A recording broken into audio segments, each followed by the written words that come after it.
penduduk bertambah, yang bertani makin berkurang. Dan rata-rata usia tani di Indonesia mungkin Bapak juga tahu gitu. Rata-rata usia petani di Indonesia tuh udah di atas usia 55 sekarang gitu. Aging ya mungkin 60 kali sekarang, jangan-jangan gitu ya. Orang-orang seperti Bang Wahyu dan kawan-kawan ini nggak banyak. Kita jumpa lagi di channel Beranda Kopi.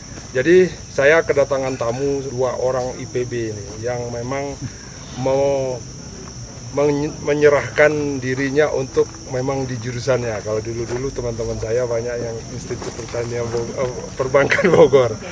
Selamat sore Uda Wagub. Sore Ketua. Selamat sore Pak Wahyu. Selamat sore Pak Mal. Gini Uda Wagub, perkembangan kopi di Sumatera Barat banyak hal yang mungkin harus kita perbaiki. Salah satunya mungkin di tanahnya gitu loh.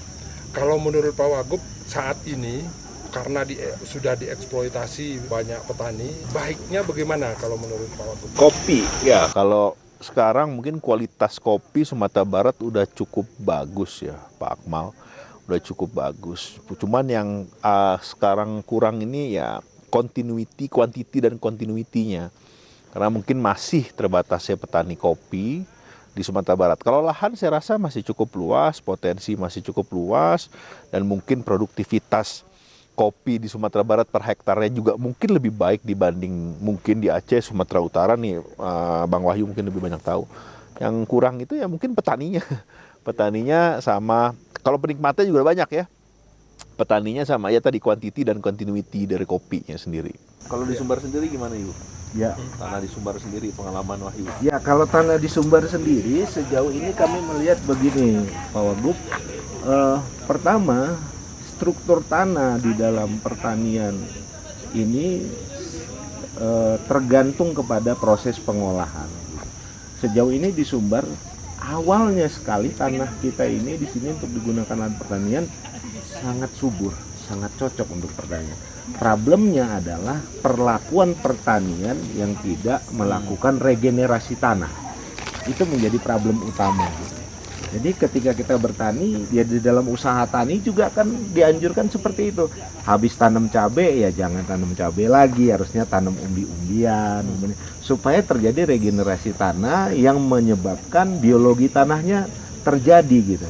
Nah, ini yang perlu diedukasi para petani muda sehingga siklus usaha taninya pun akan berjalan, kemudian variasi produk atau panen yang dihasilkan juga mereka bervariasi dan akhirnya tidak menyebabkan fluktuasi atau supply yang begitu tinggi gitu. Jadi bisa terjadi keseimbangan rantai pasar. Jadi menurut saya dimulai dari tanah sampai hilirnya terhadap produk hasilnya ini sangat menentukan gitu. Uda Wagub kan dari kemarin sudah berkunjung ya, tepatnya di Bukit Gompong, terus kemudian di Solo Rajo, yang sekarang menjadi trendsetter kopi dan ekowisata di Sumatera Barat ya.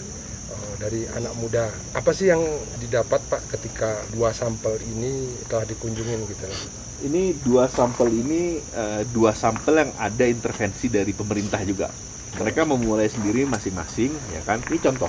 Ya. Pemerintah bisa dorong-dorong, ayo dong ini. Nah, cuman anak-anak ini, bukan anak, kawan-kawan ini mereka memulai inisiasi di awal, gitu kan? Kreativitas, inovasi di awal. Nah, disitulah pemerintah masuk untuk sedikit membantu memperkokoh fondasinya, gitu kan? Memberikan kepercayaan dirinya. Di situ kita ngelihat memang kita wajib support. Apa yang bisa kita support ya Pak? Ya nggak selalu bentuknya duit. Mungkin pelatihan, mungkin bantuan benih. Ya ini contoh Sok Rajo ada bantuan ATV, bantuan glamping, bantuan mesin kopi waktu itu, ya kan?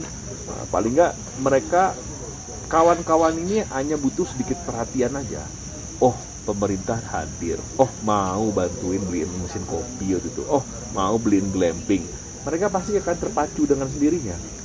Wah, berarti saya harus lebih giat nih, udah ada bantuan. Beban ya, Pak, nah, beban moral ini sebenarnya pembuktian juga ke masyarakat bahwasanya dengan adanya memang sedikit interupsi dari pemerintah atau pemerintah masuk sedikit campur tangan di situ bisa membuat mereka lebih berkembang juga ternyata gitu gitu kan.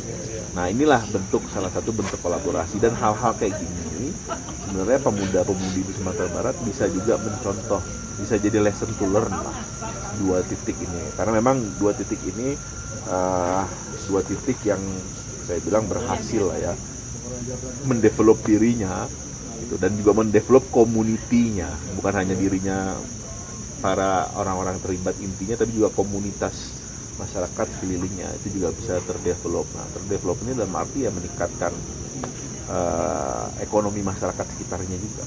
Udah Wagub, saya lihat sekarang kan media sosial itu jadi kebutuhan masyarakat. Kayaknya udah hampir utama karena setiap waktu mereka ada di situ. Yang 2 sampel ini kalau kita influence dengan bagus, apakah ini satu program yang memang direncanakan atau seperti apa? Enggak sih, sambil jalan aja kita ngomong-ngomong sama Wahyu, buat konten dikit Wahyu supaya menaikkan Bukit Gompong, Solok Rajo lebih di engage atau dapat dikenal masyarakat gitu kan.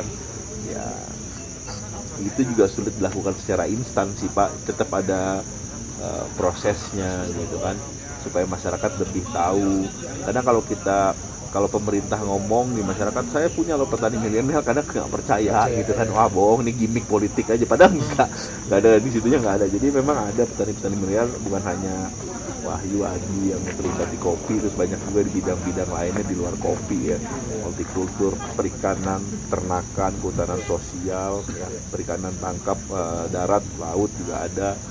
Jadi sebenarnya banyak juga gitu anak-anak muda yang terlibat involved di dunia pertanian. Kebetulan kita hari ini lagi di yang terkait dengan agro kopi. Jadi supaya masyarakat juga tahu terus bahwasanya peluang-peluang usaha di agro, kita harus selalu ingat bahwa Sumbar ini ternyata memang penggerak ekonomi utama masih di bidang pertanian. 22% loh PDRB-nya itu dari pertanian, itu hampir 1/4, jadi besar sekali. Jadi artinya peluang di situ masih sangat besar, dan kita Sumatera Barat masih sebagai lumbung pangannya Sumatera Tengah, jadi artinya Riau, Kepri, Jambi, Sumatera Utara bagian selatan masih banyak juga tergantung dari Sumatera Barat. Bahkan kita banyak ngirim beras, telur juga masih ada kirim ke Jawa, ke Jakarta ya. Jadi artinya peluang-peluang usaha di sektor pertanian itu masih sangat terbuka lebar. Penduduk bertambah, yang bertani makin berkurang. Dan rata-rata usia tani di Indonesia, mungkin Bapak juga tahu gitu, rata-rata usia tani di Indonesia itu udah di atas usia 55 sekarang. Aging semua ya Pak ya? Aging ya, mungkin 60 kali sekarang jangan gitu ya. Orang-orang seperti Bang Wahyu dan kawan-kawan ini nggak banyak. Nah, kedepannya sebenarnya dibanding ibaratnya ya, dibanding mungkin kerja di kota dengan UMR gitu, memanfaatkan lahan-lahan tidur yang masih banyak. Kalau kita bicara Sumatera Barat masih cukup luas dengan penduduk hanya 5,7 juta, jadi lahan masih cukup luas, tanah yang subur karena banyak tanah kita dikelilingi oleh ring of fire, gunung-gunung berapi aktif, jadi termasuk subur. Nah ini kan menciptakan banyak peluang lain. Kalau boleh ada bocoran nih, anak-anak muda yang berhasil mana lagi yang akan dikunjungi? Saya mau bawa teman-teman Solok Rajo, karena biasanya berurusan dengan tanah. Saya mau bawa kawan-kawan ini ke tempat kawan kita juga yang berurusannya dengan air gitu. Boleh kita bawa ke sana binaan petambak lobster air tawar. Dia udah bisa kirim sampai ke Malaysia sama Singapura juga. Itu lokasinya di mana tuh? Agam. Jadi biar kita juga, ada bisnis kayak gini ya. Siapa tahu mau di kopi di Solok gitu ya. Betul, terus betul. yang di Agam mau buat kopi juga misalnya. Boleh dikit nggak profilnya Udah Wagub? Nanti lihat sendiri aja. Oh gitu ya? Ya. Nah, kita berkunjung ke Agam, lihat anak muda yang berhasil dengan tampak udang air tawar. Oke, sampai jumpa